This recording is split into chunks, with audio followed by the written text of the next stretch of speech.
Welcome back to this channel. It's your resident internet psychic medium, and spiritual advisor, Mr. Grain, and today I am going to continue my promise of helping you get more.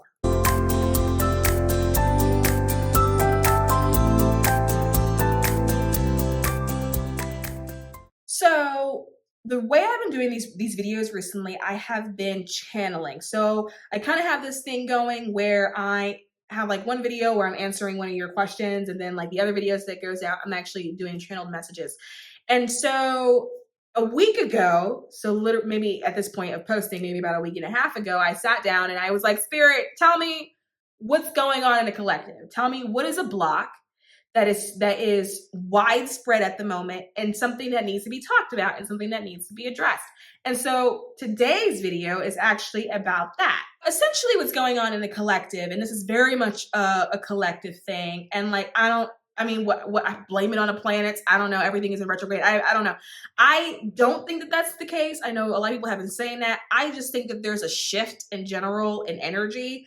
And I think the shift is like a very real sort of consequence from the pandemic, right? Where the pandemic created a tower moment for a lot of people, but also gave quiet time for a lot of people, for people to start reevaluating what they found important to them.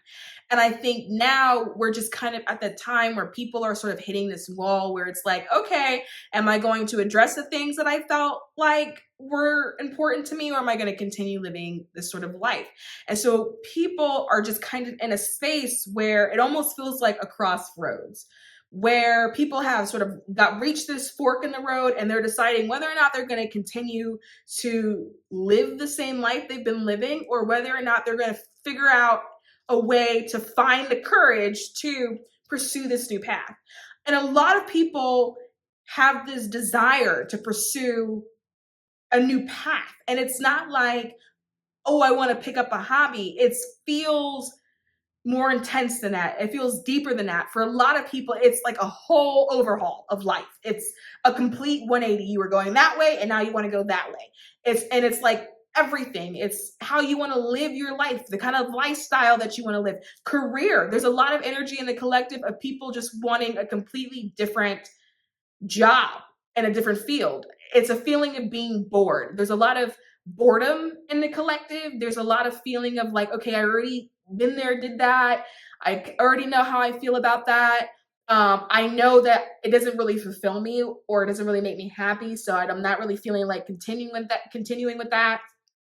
There's this feeling of people who have maybe accomplished certain goals, like people who have checked the boxes, got there to the final destination and turned around and was like, oh, well, this sucks. Like there's this feeling of not being as fulfilled as we thought that we would be by doing certain things. And so there's this collective reevaluation of life and what people actually want to do with it. And so I'm sensing that like for a lot of people, it includes things like having a business, but whereas before it would have been like, oh, it would be really cool to have a side business.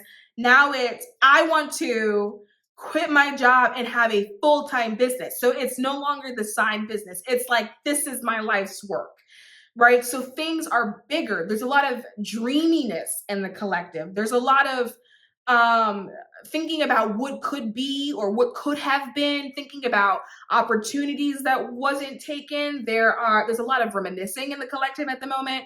People thinking about times when they were happier. Maybe there was a relationship that they were in. There's a lot of thinking about childhood experiences that's coming out. Like if you were someone, I don't know, maybe like got ice cream with your father and like that was a really awesome formative memory for you. There's a lot of things like that. And so what people are thinking about is, how do I find that joy again? How do I find that happiness again? There's a feeling of people missing it, laughing. There's a feeling of people saying to themselves, you know what? I haven't like belly laughed in a really long time. I've chuckled, but like that really like the guffaw, like I haven't done that in a really long time. Why is that? And so people are now evaluating what brings them fulfillment. And a lot of people are realizing that it's not what they currently have. some people are like, well, I love my family, but for whatever reason, the way the family unit is either configured or set up, it's not making them happy. Not that the family is not fulfilling, but it's something that's not making them happy. And it could be wishing they had more time to spend with their family, missing having the ability to have family dinners. Maybe they have a job that prevents them from being home during dinner time. And so that piece that they found fulfilling, they're not having the opportunity to do that. And so people are just thinking about, how do I restructure? And through that conversation of like, how do I restructure, is also emerging this feeling of, well, what would I fill it with? Like, I know I'm not totally fulfilled, but because I haven't spent time chasing my dreams or chasing my ambitions, I no longer realize or understand what's one realistic, right? And so, like, you may go to like sleep daydreaming or something, but there's this feeling of like, I don't even know if that's possible. I don't know if it's realistic, right? I have done all this work. It'd be crazy if I turned back now. I have got all these things. Like, there's this thing about stuff, right? People feeling like maybe they want to move or they want to take off and they want to just go travel, but what am I going to do with my stuff? I've accumulated all these things and like, I got to sell my stuff. There's like this feeling like that. There's a feeling of being anchored, of when it comes to what it is that you're doing or where it is that you are. And so there's this desire to want to uproot, but the feeling of being anchored is preventing people from doing that. There's also a feeling of like having a lot of responsibilities. This feeling of, I would do it if it was just me, but I have mouths to feed. I have a spouse or a partner, I have kids. And because of that, that desire to like be free and like want to run up and go do something is more difficult for me because it doesn't feel realistic. Like, it doesn't feel plausible, right? And so with that, people then sort of start to close back off. And instead of it being just a dream, like it's a dream, because when it's a dream, you can like manifest it, right? It's now a daydream, right? It's, my head is in the clouds and it's almost like it gets dismissed. And then people just kind of continue doing whatever it is that they're doing. But then a week later, when they have a free moment, they start to go into that place again where they're like, oh, but wouldn't it be nice if I could live a life like that? And so that's like collective energy. It's sitting in the collective. People want change. People want massive overhaul. People want transition, right? And the thing that I was most surprised about when channeling is that typically when I see things like that, there's usually like fear as the driver behind it.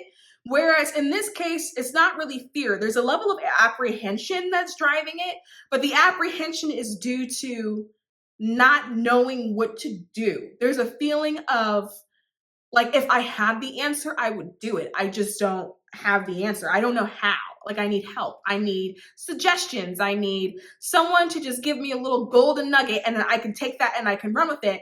But that starting like flame, that first like ignition of like light, that it seems what people are missing. They don't necessarily know how to do that again. Part of the reason why I think that's the case is because sometimes creativity sort of steamrolls on each other, right? Kind of like a snowball effect. And when you are in the practice of not allowing yourself to be like in your creative truth, then you lose the ability. It's like a muscle. You kind of have to work it. You lose the ability to be creative. You lose the ability to dream. And to me, daydreaming is one of the best forms of manifesting because you can see it. You can visualize it. The fact that you can see an alternative means that you have an ability to perceive a different timeline, a timeline that exists. Because if it didn't exist, you wouldn't be able to see it. It's because it exists that you have an ability to see it at all, right? It's just a matter of how do we get you there? And a lot of people, they need help with trying to figure out what is their passion. They may know the end goal. The end goal may be to have a really successful business. But then people go, but what would I do? What am I good at? I like baking, but would people like my cupcakes? And then people get stuck in like that loop and it doesn't go farther than that, right? And so my solution to this is doing what kids do. When I feel like I'm in a manifesting like rut, I always reflect back to children and what children do because children manifest like crazy. and allow myself to then mimic their behaviors, right? And one thing that children do that we stop doing as we get older is playing. That is what kicks in the imagination. Then they start daydreaming. Then they start figuring out they want something. And now they have goals and dreams. And now they have all these things they want to do when they grow up because it started from play. Kids that want to be a doctor when they grow up, they didn't just want to be a doctor. They probably had a play set with one of those fake stethoscopes, right? And a thermometer. I had one of those. And they played with it. And then it became a possibility, right? Like, you have to get back into the habit of playing. And like, yeah, I get it. There's like things that you have to do as an adult, right? You have to make it to that PTO meeting on time. You have to make sure the grass is cut so you don't hear from the HOA. You got to make sure the bills are paid. You got to make sure the kids are fed.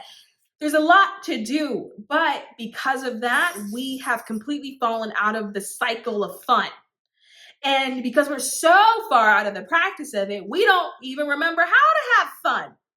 And then when there is something that may bring us fun, we then judge ourselves for it because fun is for kids.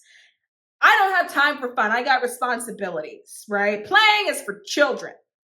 And so then we like talk ourselves out of the need to have fun. And the thing is, a lot of things that adults find fun are very similar to things that we found fun as children. Because that part of us didn't grow up. That part that plays that's the child side of you. That is your inner child, the one that's playing.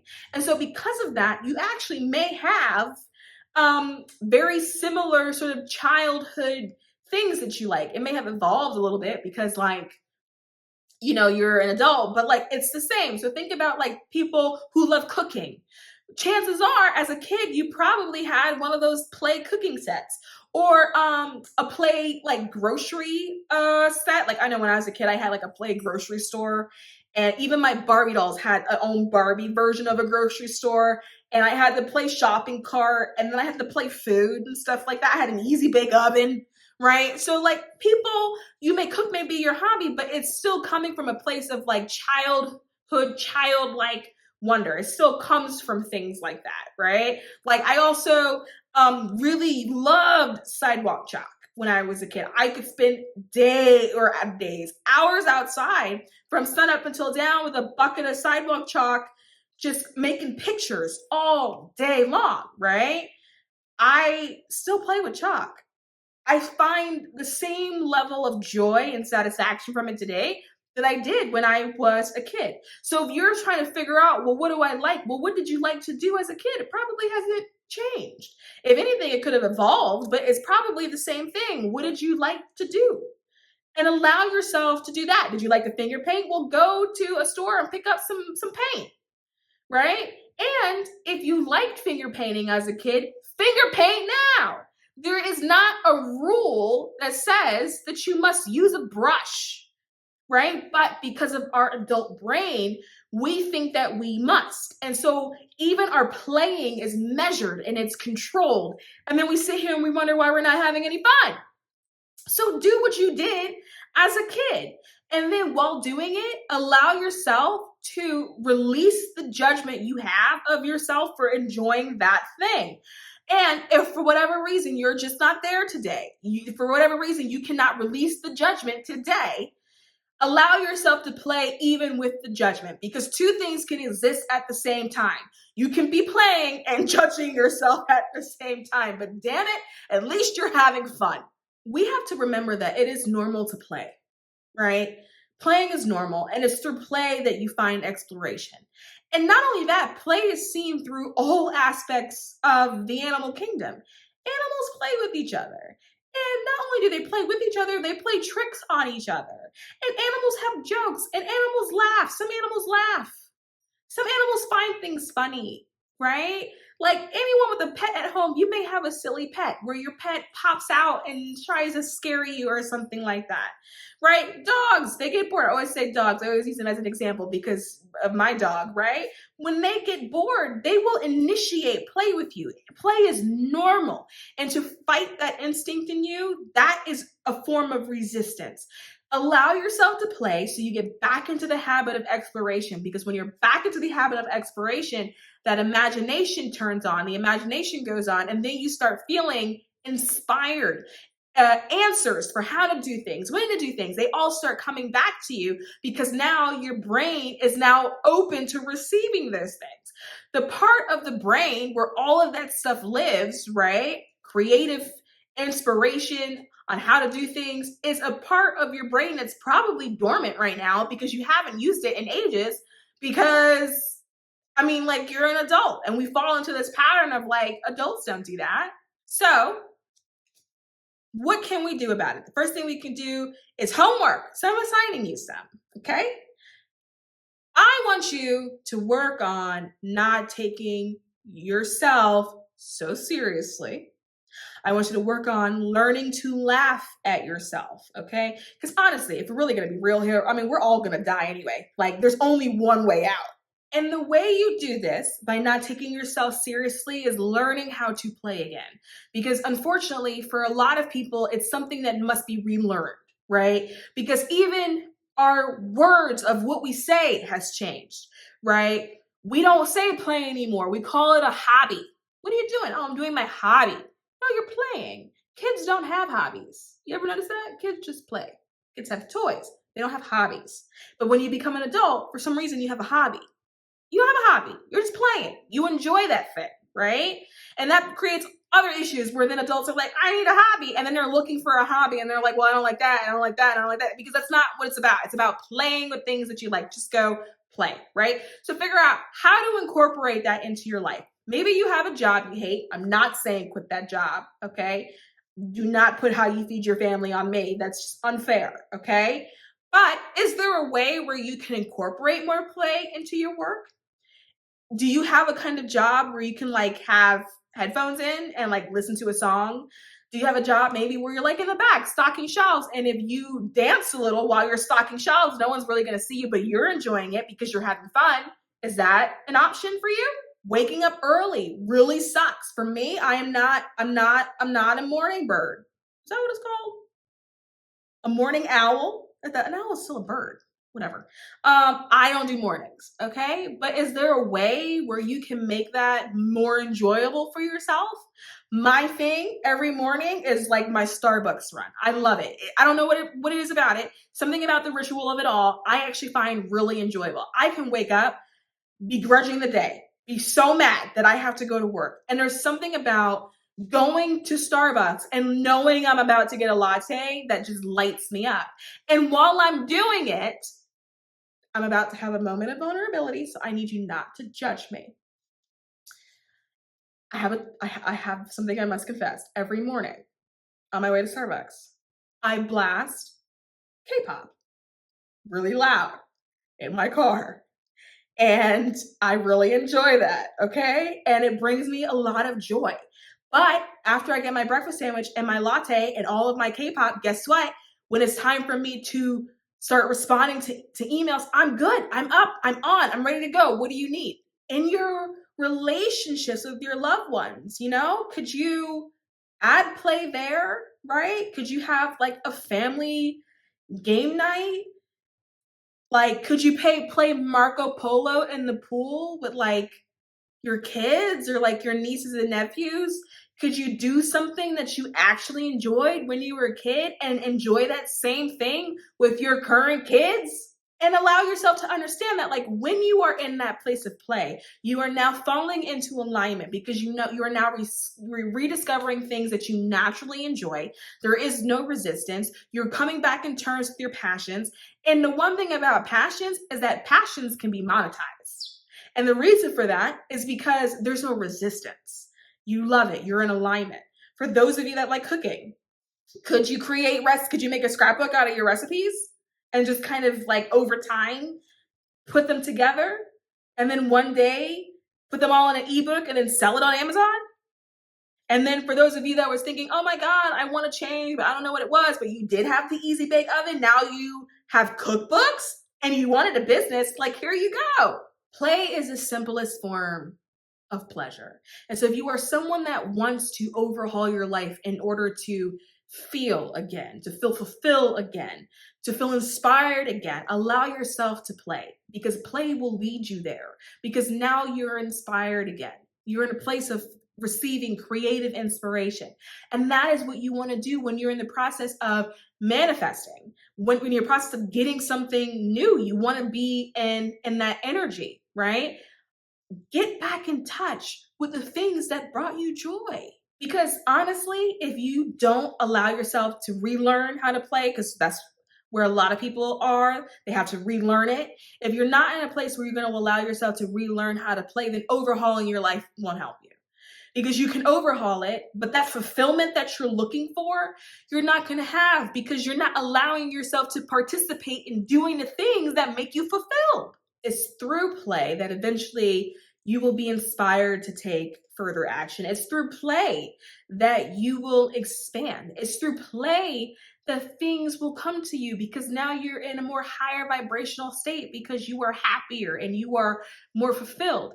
It is through play that more things of pleasure come to you, because once you know how to play, like energy attracts like energy, play will then seek you, and there will be more opportunities to engage with that bring you joy.